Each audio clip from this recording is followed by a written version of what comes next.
What is going on, guys? Welcome back to another Pokemon Sun and Moon Wi-Fi battle. Today I have another overused match. This one is using the same team as I was in the previous video. Having some fun with the OU tier. Honestly, it's just kind of a nice change. But this is against Kevin, and let's go ahead and just hop into this one. Alright, so my mindset from the start was just to lead off with Magnezone. I kind of expected him to throw out his Skarmory so that way I could get the Magnet Pull and then get a nice little early KO. But he actually ends up leading off with his Nihilego.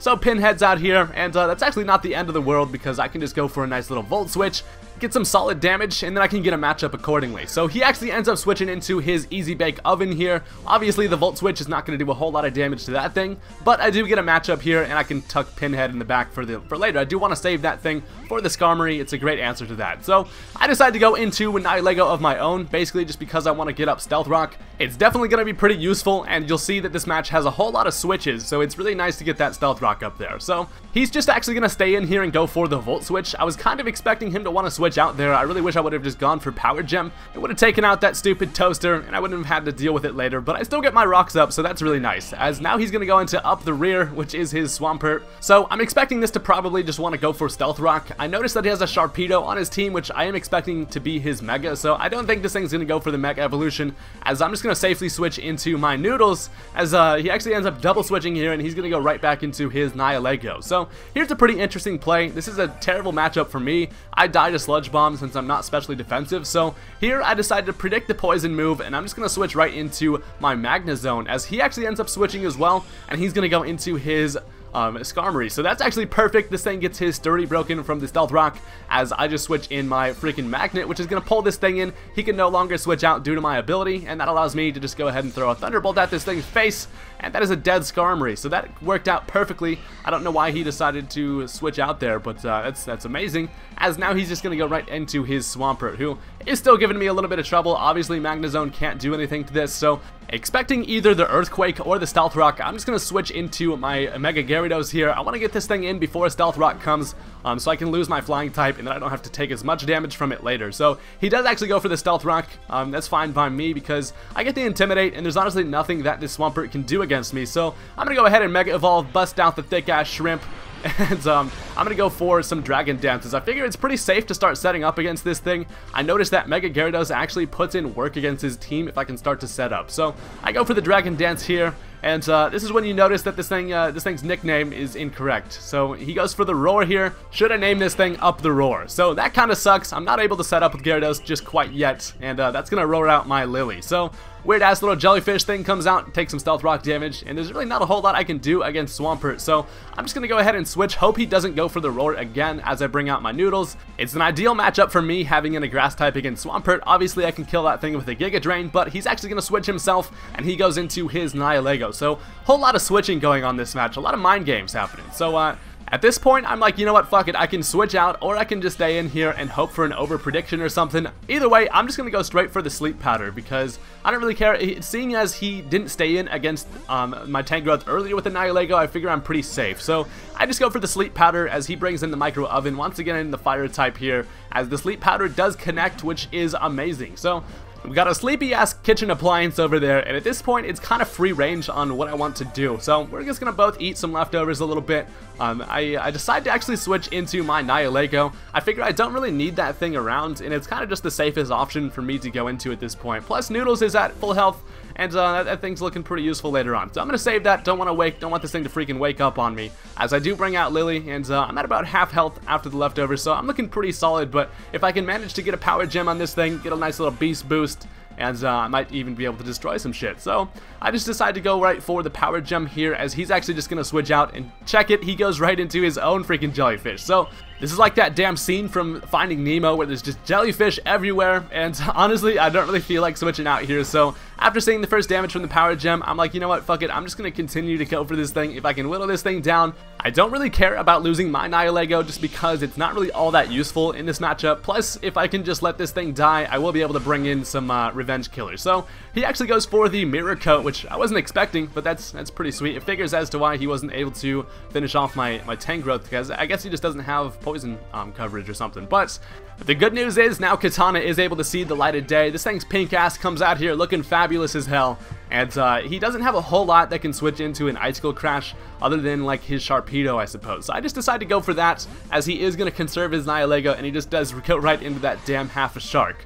So this thing is actually going to take it relatively nicely. Actually, I went for the Ice Shard rather than the Icicle Crash, but either way, it doesn't really matter. Doesn't do a whole lot of damage to this thing, but at this point, I know that he's probably going to want to go for the Protect to get the speed boost, and then probably Mega Evolve after that to start doing some damage, but I'm just going to switch right into Nudes. He's my physical defense wall, and this thing can kind of handle Sharpedo, unless it has Ice Fang, in which case I can actually take Ice Fang relatively nicely, but he ends up switching out here and goes right into the Swampert. So much double switching going, and this is a perfect matchup for me, so that's completely fine, as Noodles is out here ready to just eat this damn Swampert for breakfast, as he's obviously going to switch that thing out. He does not want to lose it to a Giga Drain, as he's just going to go right into his Micro Oven, who is still sleeping with his eyes open, looking like a damn maniac over here, as obviously Giga Drain's not going to be able to do a whole lot of damage to this thing, and I don't really have anything else that can knock this thing out. Plus, I don't really want it to wake up and then end up killing me off with like an Overheat. So I decide, as I'm looking at my team at this point, I figure if I can get in Clefable freely and start setting up some Calm Minds before this thing hurts too bad, I could potentially be able to sweep the team with my Clefable. So I decide to bring out the Chewed Gum at this point, and ready to just absolutely destroy some shit, as the Oven's still sleeping, which is amazing. So I'm just gonna, like I said, go for some Calm Minds at this point, and I believe this is actually a bulky Rotom, as he wakes up this next turn. I think he goes for the Pain Split. Yeah, he goes for the Pain Split here.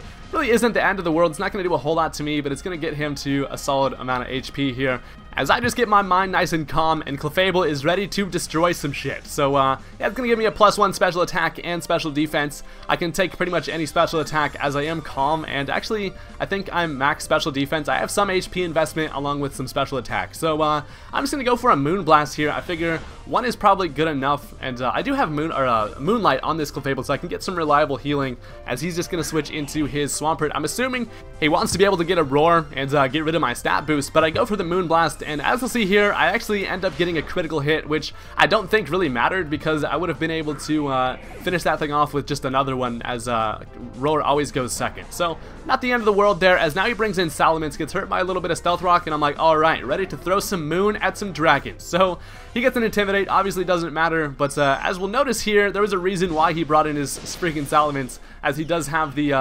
Flynium Z, as he's going to go for the Supersonic Sky Strike thing. So that's pretty damn scary, and at this point, I'm kind of just considering this Clefable dead as hell, because I cannot take really any physical attacks, especially a Z move. So that is going to take out Chewed Gum, and I had the potential to get something going there, but the Z power kind of came in clutch there. So now I'm able to bring in Katana, who is actually taking some solid damage from the damn Stealth Rock and Life Orb. So I've got to play this thing pretty safely, as it's really my only answer to the Salamence at this point. So I'm just going to go for the Icicle Crash, as he's just going to switch right into the Nihilego again. Finally, this thing is going to go down after some Stealth Rock, and Icicle Crash is basically just some overkill there. So that's a dead-ass Jellyfish. Freaking finally, don't have to worry about that thing anymore. And it's getting a little bit scary at this point, because after the Life Orb recoil, Katana doesn't really have a whole lot of switch-ins to Stealth Rock. I maybe have like one more attack after that. So now he brings in the Sharpedo. I know this thing is definitely going to go for the Protect at this point. He knows that Ice Shard does not kill at this health, so I'm going to go ahead and predict that, and I'm just going to switch right into my Gyarados. And this is perfect, because Gyarados is a great answer to Sharpedo. All of its stabs I can take really nicely, because I'm a thick-ass shrimp. I'm bulky as hell. I can take really any attack from this thing, as he does get the speed boost there. He decides to go for the Crunch, I'm guessing, just seeing how much damage it would do, but I'm able to take that very nicely, and this allows me to go for a Dragon Dance. And at this point, Gyarados is looking pretty scary against his team, because he doesn't have a whole lot for me. So he does get the speed boost, but speed is not really going to help you out, Sharpedo. I'm sorry for that, buddy, as he is actually going to Mega Evolve at this point, get a little more damage, and he looks a little bit cooler, I guess. He gets like an X on his head and a little bit of yellow tattoos on him and shit, so that's pretty rad. But he does just go for the Ice Fang, obviously resisted, not going to do a whole lot of damage, and he actually gets a critical hit and a flinch, which is insane. I was like, holy shit, if I lose to that flinch, I'm going to kill myself, as he goes for a Crunch. I am able to take that, and some payback is a bitch, as I just take a nice little crunch out of this thing's face, and that is a dead Sharpedo, and it's looking like Gyarados is about to go on a rampage. I have the +1 speed and attack. It will allow me to outspeed everything, and pretty much knock this shit out. So in comes the Salamence. He's going to Intimidate me, which does suck. That is the reason why I had to get the Dragon Dance up, basically just so this Intimidate would allow it to still kill. So I go for the Crunch, is going to end up taking out the Salamence, and it's pretty much going to be the end of the game there. His last Pokemon is the Microwave Oven. Luckily, due to the Dragon Dance, I will have enough speed to be able to outspeed this thing, and a Waterfall will take care of the Oven. So, I honestly love playing with Mega Gyarados. This thing comes in clutch a lot of the time late game. It's super bulky, and if you let this thing start to set up, he likes to dance, and you don't want him to dance. That's when you die. So, that is going to be the end of the game there, guys. I thought that was a really interesting one. But anyway, thank you for the battle, Kevin. Go ahead and hit that like button on this video if you enjoyed, and don't forget to subscribe for some more Wi-Fi battles as usual. Peace out, guys.